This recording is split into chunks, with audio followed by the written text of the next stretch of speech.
13 अक्टूबर 1972 का दिन। यह दिन इतिहास के पन्नों में ऐसे दर्ज हुआ जैसे इंसानी हिम्मत की अंतिम सीमा को आजमाया गया हो। यह कहानी है एक विमान हादसे की, लेकिन यह सिर्फ हादसा नहीं था। यह इंसान और प्रकृति के बीच की जंग थी। यह कहानी है उन 45 लोगों की जो उरुग्वे से निकले और एंडीज पर्वतों में फंस गए, और उन 16 लोगों की जो 72 दिनों तक मौत से लड़ते रहे और अंततः दुनिया के सामने लौटे। फ्लाइट 571 को चार्टर्ड किया गया था ताकि ओल्ड क्रिश्चियंस क्लब नामक रग्बी टीम अपने मैच के लिए उरुग्वे से चिल्ली पहुंच सके। टीम में ज्यादातर कॉलेज के युवा खिलाड़ी थे जिनकी उम्र 18 से 25 के बीच थी। उनके साथ उनके दोस्त, रिश्तेदार और परिवारजन भी थे। युवाओं में उत्साह था। यह सिर्फ खेल यात्रा नहीं बल्कि रोमांचक सफर था। वे सब हंसी मजाक कर रहे थे, कुछ खिड़की से बाहर झांक रहे थे, कुछ भविष्य की योजनाएं बना रहे थे। किसी ने सोचा भी नहीं था कि अगले कुछ घंटों में उनकी जिंदगी पूरी तरह बदल जाएगी। यह विमान था फेयरचाइल्ड FH 207D, एक double engine turboprop. 5 crew member थे जिनमें पायलट कर्नल जूलियो सीजर फेराडास और सह पायलट डांटे लागुरारा शामिल थे। फेराडास पायलट थे और उन्हें एंडीज में उड़ान का अनुभव था, लेकिन सह पायलट नया था और ज्यादा अनुभव नहीं रखता था। उड़ान का रूट पहाड़ों के ऊपर से था, जो कि हमेशा चुनौतीपूर्ण माना जाता है। 12 अक्टूबर को उड़ान मोंटेविडियो से रवाना हुई, लेकिन खराब मौसम के कारण विमान को अर्जेंटीना के मेंदोसा शहर में रुकना पड़ा। सुबह विमान दोबारा उड़ा। सब कुछ सामान्य लग रहा था।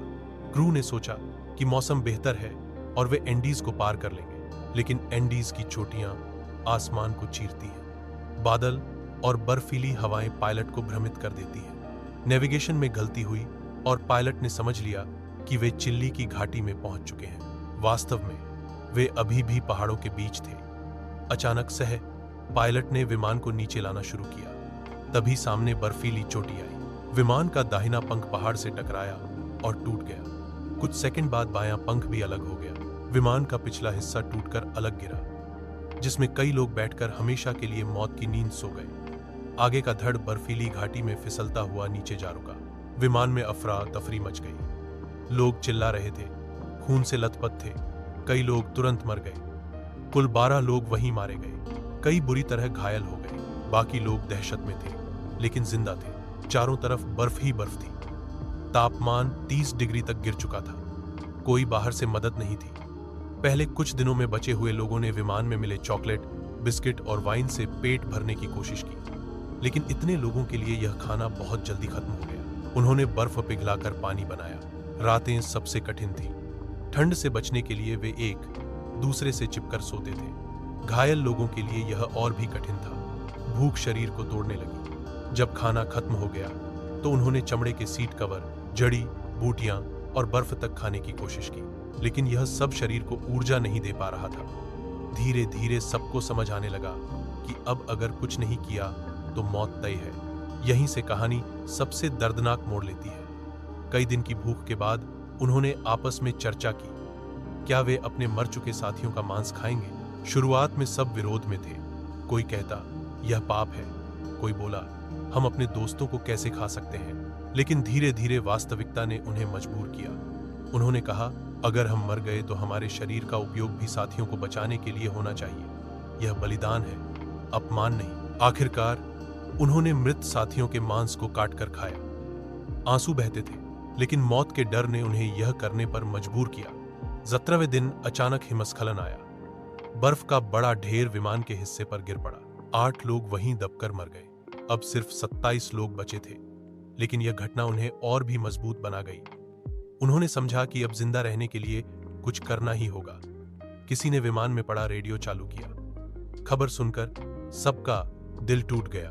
10 दिन खोजने के बाद सरकार ने बचाव अभियान रोक दिया है। यह सुनकर सब पर मानो बिजली गिर गई। अब उन्हें समझ आ गया कि कोई उन्हें बचाने नहीं आने वाला। समूह ने तय किया कि कुछ लोग पहाड़ पार करके मदद ढूंढेंगे। 2 युवकों, फर्नांडो पर्राडो और रॉबर्टो कैनेसा, ने जिम्मेदारी ली। उन्होंने विमान के टुकड़ों और कपड़ों से गर्म जैकेट, नींद के लिए थैली और जूते बनाए। उन्होंने थोड़े मांस को रास्ते के लिए बचाया। 12 दिसंबर को दोनों निकल पड़े। वे दिन में बर्फ पर चलते, रात को बर्फ खोदकर सोते। शरीर थक चुका था, लेकिन हिम्मत बाकी थी। पहाड़ दर पहाड़ चढ़ने के बाद भी सामने सिर्फ सफेद बर्फ दिखती थी। कई बार उन्हें लगा कि वे हार जाएंगे, लेकिन पर्राडो का संकल्प अटूट था। उसने अपनी मां और बहन को खो दिया था और वह किसी भी कीमत पर बचे हुए साथियों को बचाना चाहता था। 12 दिन की कठिन यात्रा के बाद वे चिली के एक चरवाहे सर्जियो कैटालान तक पहुंचे। उसने सेना और बचाव दल को खबर दी। 22 दिसंबर को पहला हेलीकॉप्टर पहुंचा। 23 दिसंबर को बाकी लोग भी बचा लिए गए। कुल 16 लोग जिंदा बचे। जब यह खबर फैली तो पूरी दुनिया हैरान रह गई। फ्लाइट 571 की कहानी हमें सिखाती है कि जब तक इंसान के अंदर जिंदा रहने की इच्छा है, तब तक कोई ताकत उसे हरा नहीं सकती। 16 युवाओं ने साबित कर दिया कि इंसान की सबसे बड़ी ताकत उसकी उम्मीद है।